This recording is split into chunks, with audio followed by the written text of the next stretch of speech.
नमस्कार। आशा है आप सब बहुत अच्छे होंगे और आपके परिवार में भी सभी लोग स्वस्थ और सुखी होंगे। परीक्षाओं के दिन आ गए हैं। राजस्थान विश्वविद्यालय ने आपके परीक्षा का जो टाइम टेबल है वो घोषित कर दिया है।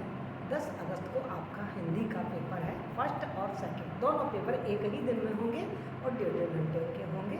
उन पेपर और प्रश्न पत्र की तैयारी आपको कैसे करनी है ये मैंने आपको आज की जूम मीटिंग में क्लियर कर दिया है। आपकी जो समस्या थी छंद से संबंधित वो मैंने आपको कल भी समझाई थी और आज हम कल से थोड़ा सा आगे चलते हैं। पहले कल वाले जो छंद का पाठ था उसकी थोड़ी पुनरावृत्ति करते हैं। मैंने आपको बताया था छंद किसे कहते हैं। बेटा छंद वह लयबद्ध रचना होती है जो कि जिसके अंतर्गत मात्रा, ह्रस्व और दीर्घ मात्रा, यति, गति, लय, तुक, पद और गण इनके अनुसार जिन रचनाओं की जो रचना लिखी जाती है उन्हें छंदबद्ध रचना कहते हैं। हमने मोटे मोटे रूप में देखे थे छंद 2 प्रकार के होते हैं, वर्णिक छंद और मात्रिक छंद। कल मैंने आपको मात्राएं गिनना सिखाया था कि मात्रा कितने प्रकार की होती है। 2 प्रकार की होती है, एक लघु और एक गुरु। और लघु मात्रा की जो प्रतीक चिन्ह होता है वो इस तरीके से खड़पाई वाला होता है और गुरु का जो होता है वो इस तरीके का होता है। ये कल मैंने आपको सिखाया और आपको मात्रा लगाना सिखाया था। मैंने मात्रा लगाने के कुछ नियम बताए थे, थोड़ी पुनरावृत्ति देती हूँ। यदि ह्रस्व स्वर है, जैसे मान लो केवल ये शब्द है नी, तो इसकी एक मात्रा मिल जाएगी। लेकिन यदि शब्द आ जाता है तो इसकी 2 मात्रा मिल जाएगी, यानी कि ह्रस्व स्वर की 1 मात्रा और दीर्घ स्वर की 2 मात्रा। व्यंजन में भी इस नियम का ध्यान रखेंगे। हमारे व्यंजन में यदि ह्रस्व स्वर लगा हुआ है तो 1 मात्रा और व्यंजन में यदि दीर्घ स्वर लगा हुआ है तो उसकी 2 मात्रा। यदि केवल आपके पास आ है तो इसकी 1 मात्रा और यदि आ गया तो इसकी 2 मात्रा। बताया था मैंने आपको। ओ इसकी 2 मात्रा, औ इसकी 2 मात्रा। क्यों? क्योंकि ये दीर्घ स्वर कहलाते हैं। जो अपने ह्रस्व स्वर है वो तो केवल 4 ही है, अ, इ, उ और ऋ, बाकी सब दीर्घ स्वर है। तो कल ये चीज मैंने आपको समझा दी थी, आपको समझ में आई होगी। उसके बाद मैंने जो दूसरा नियम आपको बताया था इसका खास, वो नियम ये बताया था अनुनासिक और अनुस्वार। अनुनासिक कहते हैं चंद्रबिंदु को और अनुस्वार कहते हैं केवल बिंदु। इस अनुनासिक की कोई मात्रा नहीं होती है और अनुस्वार की 1 मात्रा गिनी जाएगी। जैसे कल मैंने आपको उदाहरण बताया था, जब मैं लिखता हूँ मसूर तो इसमें इसकी भी 1 मात्रा गिनी जाएगी और इसकी भी मात्रा गिनी जाएगी, इसकी कोई मात्रा नहीं होती। लेकिन शब्द आता है हंस तो सब इसकी 2 मात्रा गिनी जाएगी, जिसे हम इस तरीके से प्रकट करेंगे और इसकी 1 मात्रा गिनी जाएगी। क्यों? यहाँ पे अनुस्वार है। तो मैंने आपको कल बताया था कि अनुस्वार की मात्रा गिनी जाती है और अनुनासिक की कोई मात्रा नहीं गिनी जाती। उसके बाद मैंने आपको कुछ संयुक्त जो अपने व्यंजन है उनकी बात मैंने बताई थी कि संयुक्त व्यंजन पे मात्रा कैसे लगाई जाती है। यदि संयुक्त व्यंजन प्रारंभ में आ गया है, जैसे मान लो प्र, भा ये आ गया तो यहाँ पर इसकी मात्रा 1 ही मानी जाएगी और ये चूंकि दीर्घ है इसकी मात्रा 2 मानी जाएगी। ठीक है, तो लेकिन अपने इस तरीके से आ जाए जैसे गर्व, गर्व में ये संयुक्त व्यंजन है लेकिन इसके पहले का जो व्यंजन है वो फिर गुरु हो जाएगा और ये लघु ही रहेगा। ये कल मैंने आपको समझाया। यदि बीच में संयुक्त व्यंजन आ रहा है तो उसके पहले वाले व्यंजन को गुरु करना पड़ेगा और यदि प्रारंभ में आ रहा है तो उसकी कोई अतिरिक्त मात्रा नहीं दी जाएगी, वो सिंगल ही माना जाएगा। कल मैंने आपको ये चीज बताई थी। इसके बाद मैंने आपको इसमें थोड़ी सी अपवाद बताए थे कि जैसे मान लो मैं बोल रही हूँ तुम्हारा, जो मैंने नियम अभी बताया कि संयुक्त व्यंजन से पहले वाला जो व्यंजन है वो गुरु हो जाएगा, लेकिन मैं यहाँ गुरु नहीं कर रही हूँ, मैं इसको इसी लघु ही कर दिया। क्यों? क्योंकि उच्चारण के आधार पर ये म ह में मिल जाता है तुम्हारा, ये अलग से नहीं आ रहा तुम्हारा, मैं ह में विलीन हो गया, इसलिए इसकी मात्रा यहाँ आ गई। अब ये गुरु है तो ये गुरु आ गई और ये तो मैंने आपको बताया रखा है कि 2 से ज़्यादा मात्राएं छंद में नहीं लगती हैं, या तो 1 मात्रा लगती है या 2 लगती है, तो 2 से ज़्यादा लगेगी नहीं, इसलिए हाँ गुरु हो गई। क्लियर? इस बात का विशेष ध्यान रखें। मैं शब्द लिख रही हूँ कुल्हड़,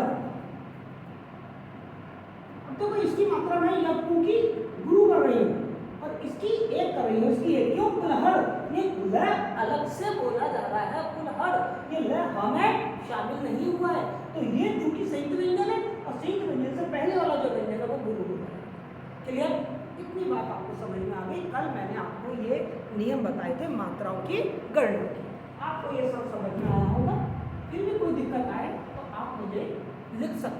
आपकी हर समस्या का समाधान करूँगा। अब आगे चलते हैं। मात्रा के बाद शब्द आता है यति। यति का मतलब क्या होता है? यति माने रुकना। जब हम किसी कविता को पढ़ते हैं तो पढ़ते समय उसका सही अर्थ निकाल सके, कहीं कहीं विराम लेते हैं। आप लोगों ने विराम चिन्ह पढ़े हैं ना, अर्ध विराम, अल्प विराम, पूर्ण विराम। तो क्या होता है, पूर्ण विराम में हम थोड़ी ज़्यादा रुकते हैं, है ना, अल्प विराम में हम बहुत कम रुकते हैं, अर्ध विराम में उससे थोड़ा ज़्यादा रुकते हैं, तो विराम लेते हैं। यति का मतलब है विराम। कविता पढ़ते समय हम कहाँ विराम ले रहे हैं उसको कहते हैं यति।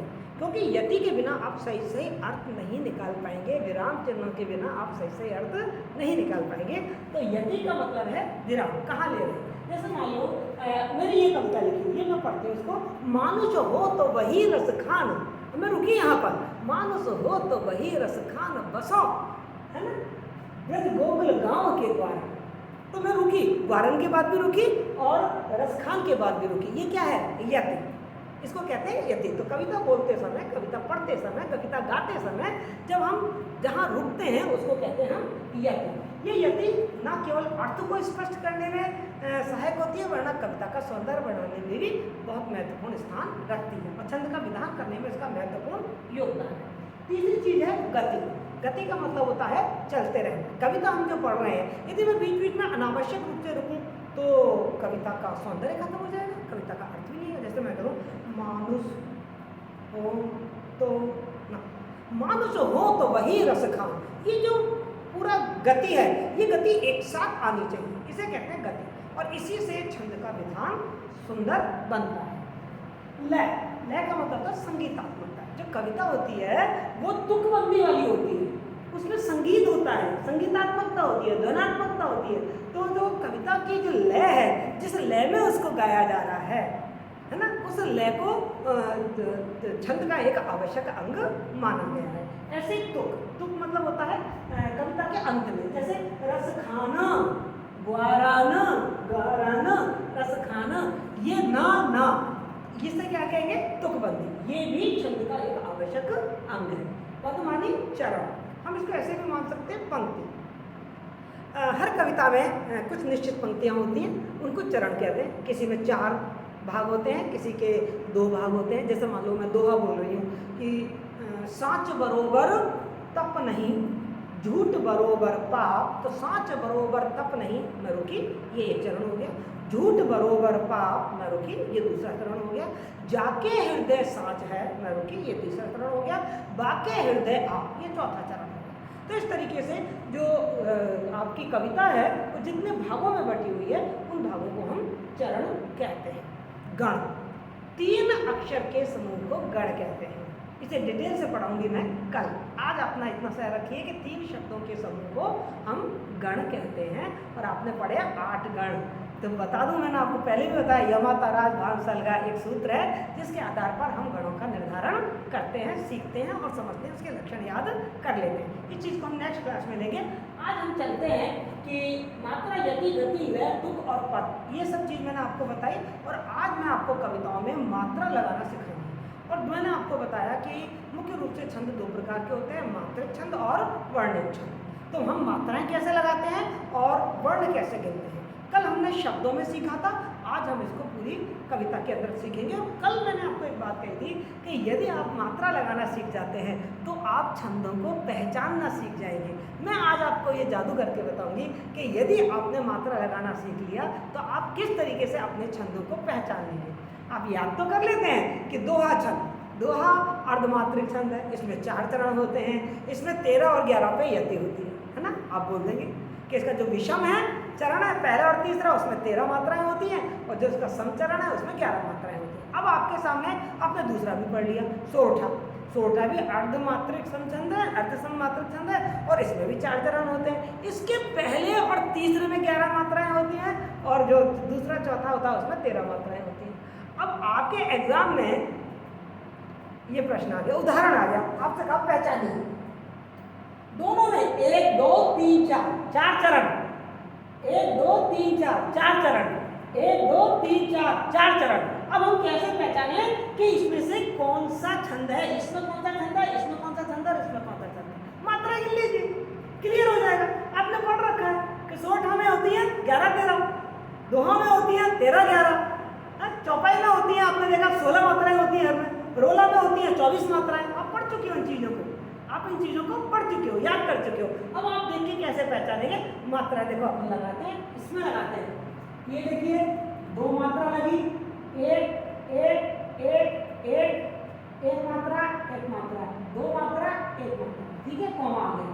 फिर एक मात्रा, ये 2 मात्रा, ये 1 मात्रा, ये 1 मात्रा, ये एक, ये एक, ये एक, ये एक, और ये एक, ये एक और ये एक। अब गिनते हैं थोड़े बहुत, 1 2 3 4 5 6 7 8 9 10 और 11। कितनी मात्रा है यहाँ पर? 11 मात्रा। अब इसको गिनते हैं कॉमा के बाद, 1 2 3 4 5 6 7 8 9 10 11 12 13। कितनी मात्रा है यहाँ पे? 13। अब बताइए, आपको मालूम है कि 11 13 किस में होती है? चलिए तीसरे तरह भी गिन लेते हैं अपन। देखिए 1 1 1 1 1, बताइए इसमें क्या बनेगी? 2 बनेगी ना। 1 1 2 1 गिनो, 1 2 3 4 5 6 7 8 9 10 और 11। कितनी मात्रा होगी यहाँ पर? 11। इसको गिन लेते हैं अपन। 2 2 1 2 1 1 1 1 1 1 1 1 2 1 2 3 4 5 6 7 8 9 10 11 12 और 13। अब देखिए दूसरे और चौथे में क्या 13 13 है, और पहले और तीसरे में 11 11 है। याद कीजिए कौन सा छंद था? सोरठा। पहचान लिया, ये तो सोरठा छंद का उदाहरण है, क्योंकि इसके पहले में और तीसरे में 11 11 है और दूसरे में और चौथे में 13 13 मात्रा। अब इसको गिनते हैं, मेरी बहुपादा हरूप देखो आप, 2 2 1 1 2 2 1 और 2 गिनो, 2 2 4 5 6 7 8 9 10 11 12 13 गिनो। इसमें 13 मात्रा आ गई पहले में। इसको गिनते हैं 2 2 2 1 1 2 और 1, 2 2 4 6 7 8 9 10 और 11 ये लीजिए। दूसरे में 11 आ गए, 2 1 1 2 2 2 1 और 2 गिनिए, 2 3 4 5 6 7 8 9 10 11 12 13 ये लीजिए। इसको गिनिए आप, 2 1 1 1 1 1 1 2 और 1, 3 4 5 6 7 8 9 10 और 11। अब आप बताइए कि इसमें क्या आ गई? पहले और तीसरे में 13 13 और दूसरे और चौथे में 11 11। आपने याद कर रखा है कि जिसमें पहले और तीसरे में 13 13 मात्रा है और दूसरे और चौथे चरण में 11 11, वो दोहा कहलाता है। पहचान लिया आपने? ये दोहा छंद है। इधर इधर आ जाइए, जय हनुमान ज्ञान गुण सागर, जय कपीश तुम्हें लोक उजागर। देखो लगाइए आप, 1 1 1 1, ये 2 ये 1 ये 2 ये 1 ये 1 ये 1 ये 2 और ये 1 और ये 1, 1 2 3 4 5 6 7 8 9 10 11 12 13 14 15 16 16 मात्राएं। इसको भी गिन लीजिए, 1 2 3 4 5 6 7 8 9 10 11 12 13 14 15 और 16 मात्रा। यानी कि प्रत्येक चरण में 16 मात्राएं आ रही है। चौपाई। तो आप यदि मात्राओं को गिनना सीख जाते हैं तो बहुत अच्छी तरीके से अपने छंदों को पहचानना सीख जाएंगे कि ये दोहा है, ये सोरठा है, ये चौपाई है। बस आपको एक चार्ट बनाकर ये याद रख लेना है कि दोहा में 13 11, सोरठा में 11 13, रोला में 24, गीतिका चले जाओ 26, हरिगीतिका चले जाओ 28, चौपाई में आ जाओ 16 मात्रा। यदि आपने ये चार्ट याद कर लिया तो फिर कोई भी उदाहरण आपके सामने आ जाए, आप बड़े आराम से उस उदाहरण को समझ जाएंगे, पहचान जाएंगे कि ये कौन सा छंद है। क्लियर बेटा? मैं समझती हूँ आपको मात्र छंद में कभी कोई दिक्कत नहीं आएगी। और मैं हर छंद की परिभाषा और उदाहरण ये मैं आपको पिछली कक्षाओं में समझा चुकी हूँ। आज मैं केवल आपको छंदों को पहचानना और मात्राओं को गिनना, इसकी पुनरावृत्ति करवा रही हूँ, जो आपने मुझे कहा था कि बेटा इसमें हमें दिक्कत आती है। अब देखो वर्णिक छंद में, वर्णिक छंद किसे कहते हैं? जिसमें वर्ण गिने जाते हैं। वर्ण मतलब अक्षर, जिसमें अक्षर गिने जाते हैं, वर्ण गिने जाते हैं, वो भी याद कर लीजिए, क्योंकि वर्णिक छंद में भी जो वर्ण होते हैं उनकी संख्या निश्चित होती है। ये माना जाता है कि 22 से लेकर 26 तक यदि वर्ण हैं तो वो जो कविता है वो सवैया ही कही जाती है। सवैया अलग अलग तरीके के होते हैं, तो वो जो 22 से 26 तक के जो वर्ण आएंगे उनको हम सवैया कहेंगे। अब देखो ये एक सवैया है, कैसे है देखिए आप, गिनो वर्ण, एक वर्ण गिन रही हूँ, वर्ण माने अक्षर, वर्ण माने अक्षर गिन रही हूँ, एक अक्षर 2 3 4 5 6 7 8 9 10 11। ध्यान रखना मैं यहाँ पर क्या गिन रही हूँ, मैं यहाँ पर अक्षर गिन रही हूँ, वर्ण गिन रही हूँ। क्यों? क्योंकि ये सवैया छंद है और जो सवैया छंद होता है वो क्या होता है, वो वर्णित छंद होता है। वर्णित छंद का मतलब क्या है कि उसमें वर्ण गिने जाते हैं। क्या गिने जाते हैं? वर्ण, अक्षर। तो मैंने अक्षर गिने 1 2 3 4 5 6 7 8 9 10 11 12 13 14 15 16 17 18 19 20 21 22 23 24। ध्यान रखना जो आधा अक्षर है उसको अक्षर नहीं गिना जाएगा। तो कुल कितनी मात्राएं हो गई? 24। सॉरी, मात्राएं नहीं, कितने वर्ण हो गए? 24। मैंने अभी आपको बताया 22 से लेकर 26 तक यदि वर्ण है तो वो सवैया माना जाएगा। हो गया? अब देखो इसमें भी लो 1 2 3 4 5 6 7 8 9 10 11 12 13 14 15 16 17 18 19 20 21 22 23 और 24। कितने वर्ण हैं? 24। दूसरे चरण में भी कितने? ये चरण है, एक चरण, ये दूसरा चरण। दूसरे चरण में भी 24 वर्ण। इसके भी गिन लेते हैं 1 2 3 4 5 6 7 8 9 10 11 12 13। ये देखो आधा है, ये रह आधा है, ये नहीं गिना जाएगा। ठीक है? 1 2 3 4 5 6 7 8 9 10 11 12 13 14 15 16 17 18 19 20 21 22 23 24। ये देखिए इसमें भी आपकी 24 वर्ण आ गए। इसमें देखिए 1 2 3 4 5 6 7 8 9 10 11 12 13 14 15 16 17 18 19 20 21 22 23 24। ये देखिए इसमें भी 24। यानी कि प्रत्येक चरण में 24 वर्ण हैं। तो क्या कहलाएगा? वो सवैया। और ये कौन सा छंद कहलाएगा? वर्णिक। क्यों? क्योंकि इसमें वर्ण गिने गए हैं, इसलिए ये वर्णिक सवैया छंद है। क्लियर? तो आज मैंने आपको ये समझाने की कोशिश की है कि मात्राएं कैसे गिनी जाती हैं और गिनकर मात्राओं को हम कैसे डिसाइड करते हैं ये कौन सा छंद है, और वर्ण कैसे गिने जाते हैं और वर्ण को गिनकर हम कैसे डिसाइड करते हैं कि ये कौन सा छंद है। हमें केवल किस छंद में कितनी मात्राएं हैं एक तो हमको ये चार्ट बना लेना है, और किस वर्णिक छंद में कितने वर्ण हैं एक ये चार्ट बना लीजिए। यदि आपको ये चार्ट याद है तो फिर कोई भी उदाहरण आपके सामने आ जाए आप बड़े आराम से उस उदाहरण को पहचान कर बता पाएंगे कि इसमें ये छंद है। मेरा ख्याल है अब आपको मात्राओं और वर्णों को गिनने में कभी कोई दिक्कत नहीं आएगी। अब कल मैं आपको सिखाऊंगी गण किसे कहते हैं, गणों की गणना कैसे की जाती है, किस गण का क्या लक्षण है, उसका क्या नाम है, और कोई अक्षर यदि लिखा हुआ है तो वो मगण है या जगण है या तगण है या यगण है। ये सब मैं कल आपको कल की क्लास में समझाऊंगी। ये समझाने के साथ ही आपके छंद से संबंधित सारी समस्याएं खत्म हो जाएगी। यूँ हम छंद का विधिवत अध्ययन कर चुके हैं विभिन्न क्लासों में, लेकिन आपकी छंद से संबंधित 3 प्रॉब्लम आपने मेरे से पूछी थी। एक तो पूछी थी इसके अंग के बारे में, मात्राओं की गणना के बारे में, वर्ण की गणनाओं के बारे में, और एक गण के बारे में आपने मुझसे पूछा था। गण की कक्षा में कल लूँगी। Thank you so much. कोई प्रॉब्लम हो तो ज़रूर मुझे बताएं, मैं आपकी समस्याओं को दूर करने की पूरी कोशिश करूँगी। Okay, bye bye, have a nice day.